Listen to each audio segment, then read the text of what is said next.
Welcome back, everybody, to episode 14 of Let's Play Elden Ring. So, in the last episode, just talked to Gideon about the other demigods, but there's one in particular Well, I wanted what to is it talk now? about. As I said, I'd talk about some of the lore of this game, and I think this provides a great opportunity to do so. It also gives me an opportunity to theorize. General Radahn, the famed Red Lion and Scourge There's of the one line Stars, in is a Radahn's ferocious warrior. description that He fought interests Malenia me. and her This rot one. to a standstill in the He fought Caelid Wilds Malenia to and her rot Limgrave's to a east. standstill in the And Caelid by Wilds to Myrick, though, Limgrave's east. I feel like that's a little misleading.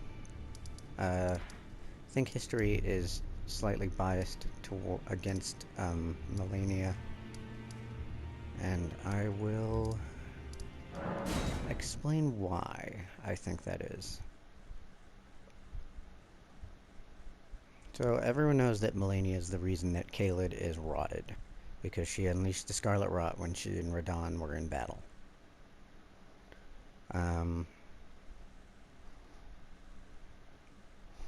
Old witch hunter Gerald. I did it again. His name's Gerald. I just call him Gale because he looks like Gale. Here's a sword monument that says something that makes Gideon's line seem a little off. The Battle of Ionia. Radahn and Malenia locked in stalemate. Then the Scarlet Rot blooms. It says then the Scarlet Rot blooms. There was no rot involved before their stalemate. And a lot of people, I've seen arguments about Radahn and Malenia. And a lot of people say that Malenia only wasn't defeated because she unleashed the Scarlet Rot. But that sword monument clearly states that they were already in a stalemate when she unleashed the Scarlet Rot. And I believe the trailer where their battle is shown supports that, because, you know, the beginning of it looks like Malenia's on the ropes, but she doesn't seem phased at all. And Radahn seems more like he's just saying, give up, please, when he's standing there with his arms folded. Gideon's line suggests that Malenia's rot was the reason they were fighting, when it's not. They were both fighting for power. It was all about power. They're both noble warriors fighting for power, because the Elden throne was vacant, the queen was nowhere to be found, and the realm was in chaos.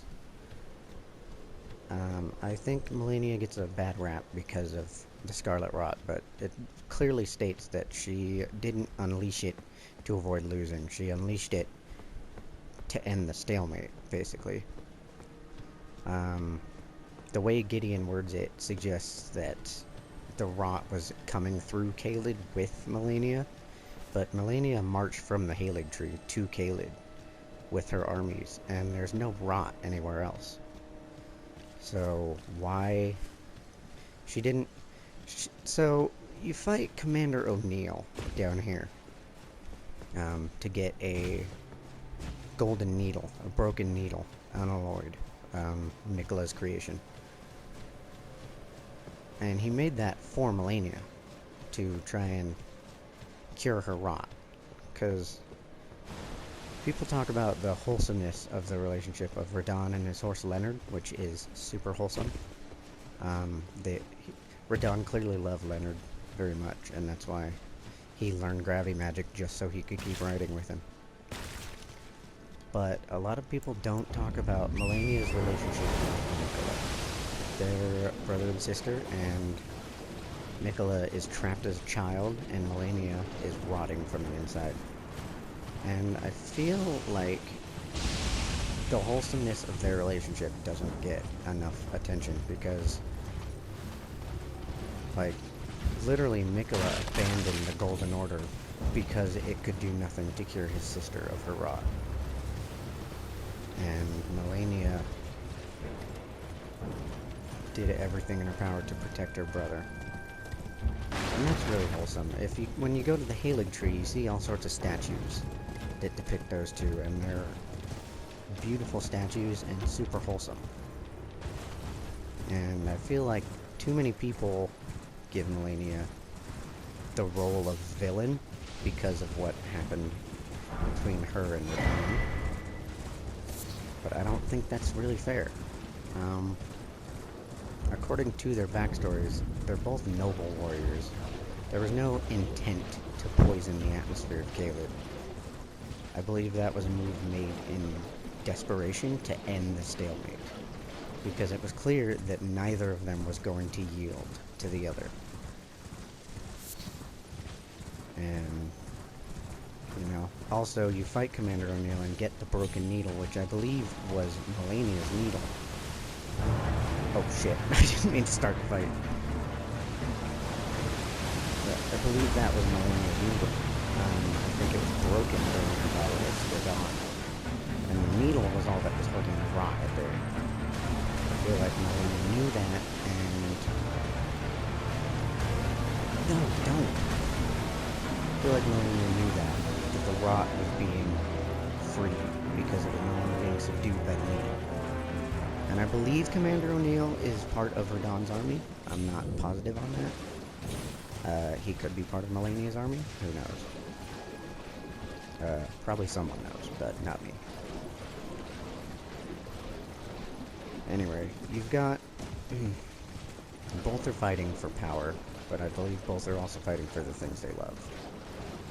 Radahn's fighting for Caelid and his beloved horse Leonard. Malenia is fighting for the Halig Tree and her dear brother.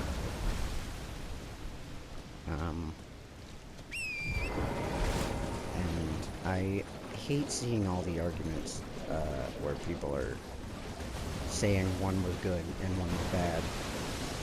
Either way it goes, because I don't think either of them had malicious intent. I think they both wanted to lead. I believe they both believe themselves the most fit to be the next Elden Lord and repair the Elden Ring.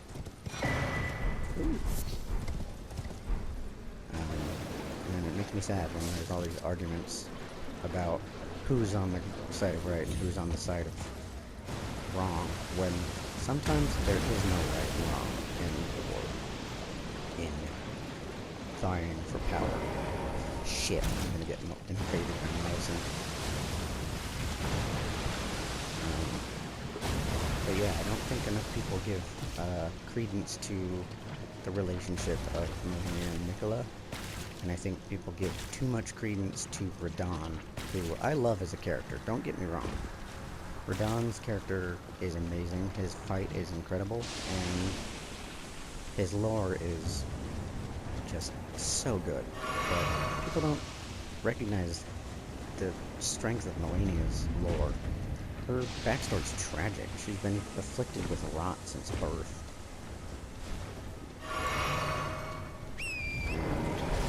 Has her brother spent his entire life, which he's stuck in the body of a child, trying to figure out a way to cure her, and himself.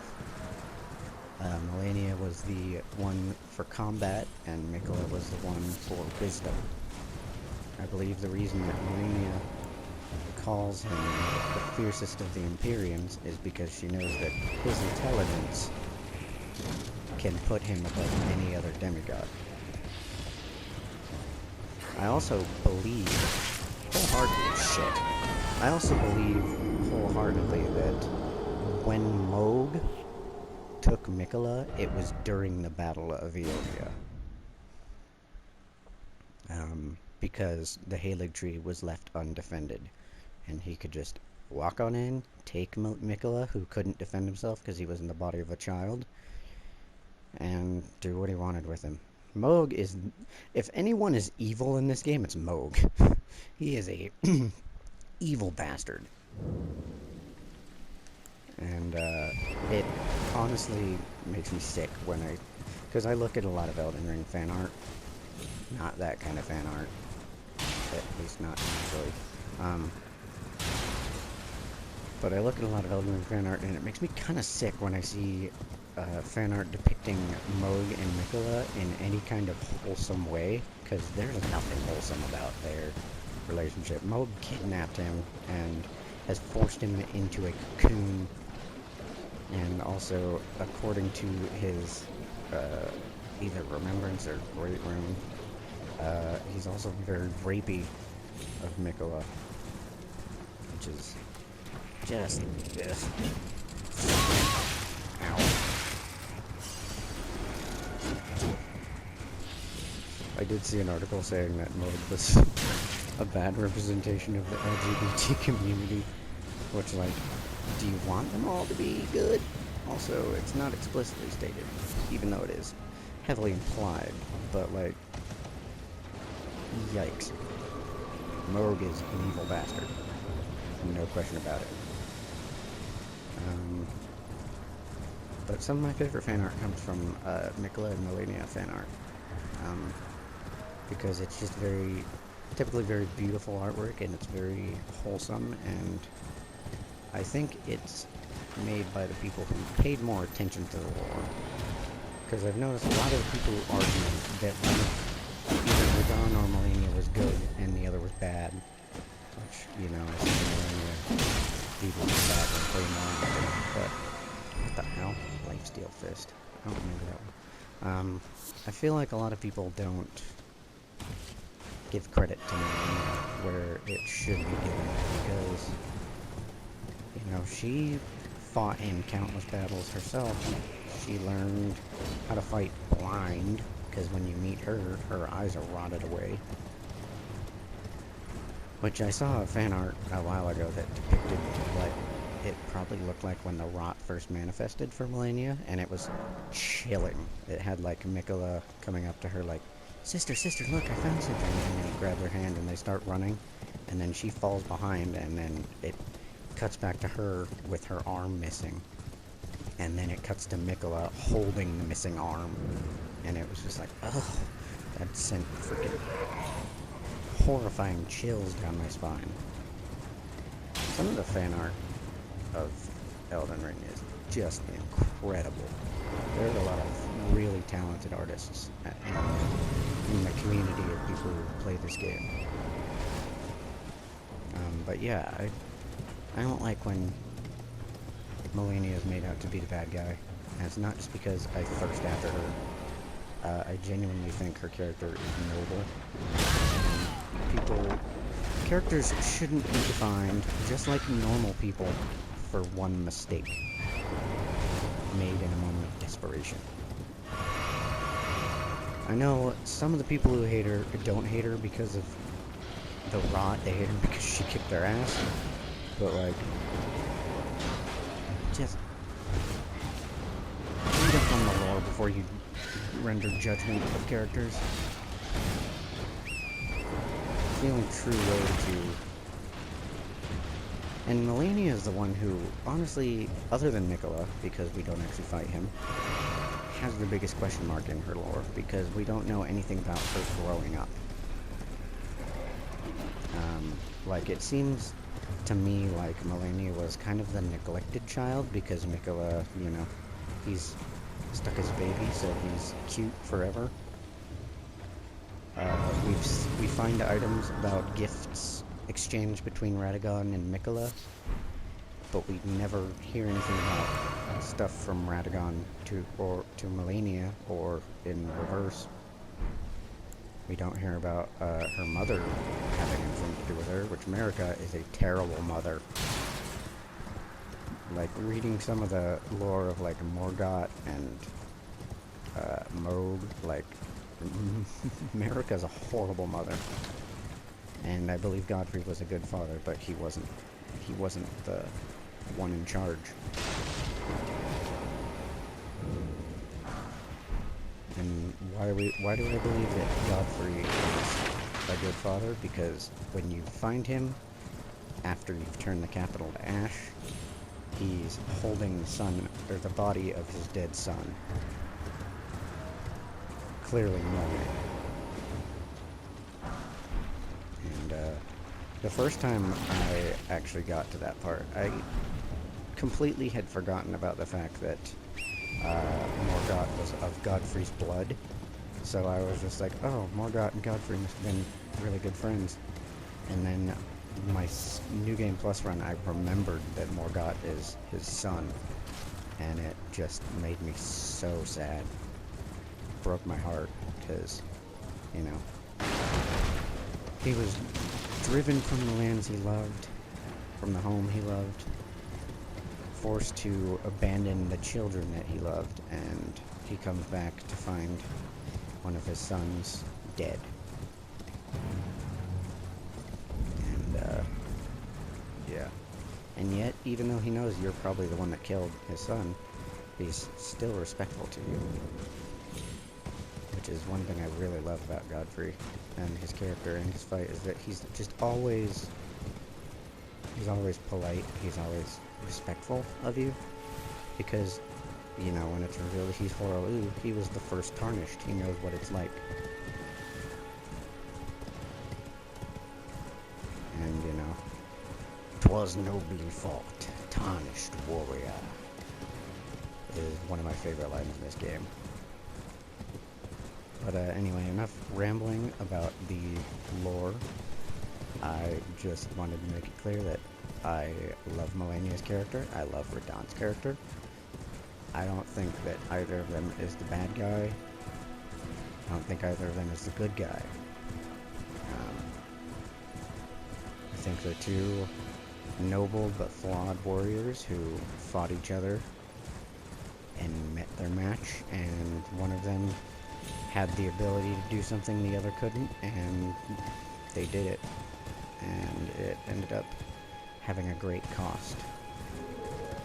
But I don't believe it was an intentional cost. I think it was a moment of desperation to end a stalemate.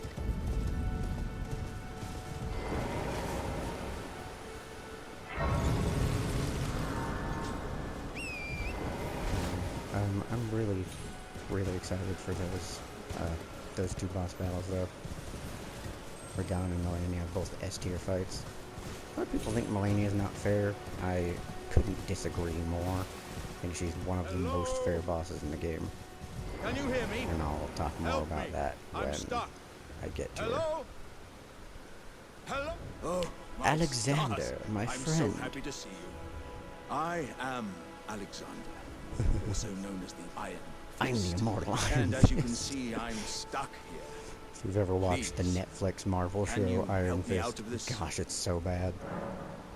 My thanks. And I love Marvel, but just give the me a Iron good Fist smack show from is the rear terrible. with something nice and big, and I'll pop clean out, I'm sure. Hit me in the behind Don't with dally. something nice and big.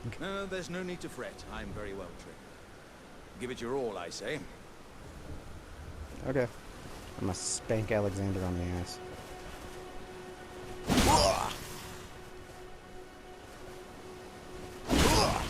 Yeah! Now I'm in your asshole. Wait, no, no. That, I didn't, that, never Well mind. played. That Well didn't come played. out right. Though that mighty wallop of yours almost spelled the end of me. You told me, Alexander. Well, I'm out now. and That that's is what counts. I thank you. And as a token of my appreciation, I'd like you to have this. I just realized where you get that from. Once again, the pleasure is mine. I am the warrior Jar known as... What you learn Alexander. about Alexander after Iron Radahn's fight is Fist something we really Alexander. didn't need to know. I journey to the east, where I intend to further my education in the ways of war. In the ways of And war. beyond these lands lie the scarlet, rot-blighted Caelid wilds. And upon their southern edge is Redmane Castle, in which a festival of combat is being held. I'd heard whispers of such festivities before. Doesn't the notion set your breast aflutter? Gosh, I love the way he speaks. Alexander, one of the best characters in this game. Who'd have thought you'd become so attached to a giant, like, 10-foot tall, sentient pot? By the way, his voice actor, Kevin Howarth, or Howarth, I don't know how exactly you say it, but big props to him for making this guy so lovable. And now, we are off. Maybe. I don't know if I'm too high up right now. That's definitely not too high up. I didn't take any damage from that? Jeez.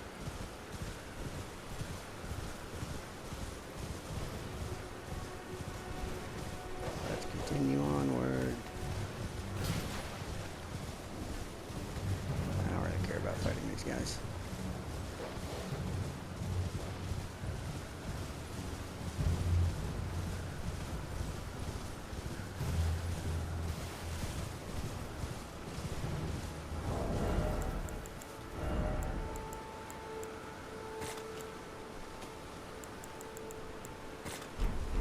Let's get some levels here. Or a level. There we go. Okay. There should be... Why are you here? There should be a set of grace nearby.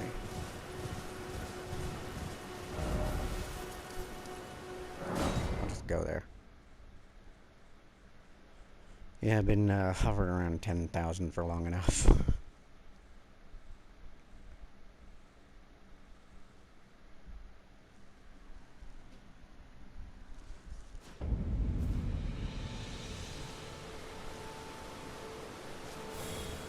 Didn't mean to do that. Okay, level up time. Not flasks. I'm gonna level up my vigor because, man, vigor's so important in this game. Like, way more than in any previous FromSoft game. I think I'm gonna keep leveling up till I'm about 30, and then I'll be comfortable with continuing onward into, you know, the tougher areas. That's gonna be all for this episode. Thank you everybody for watching, and I'll see you in the next one.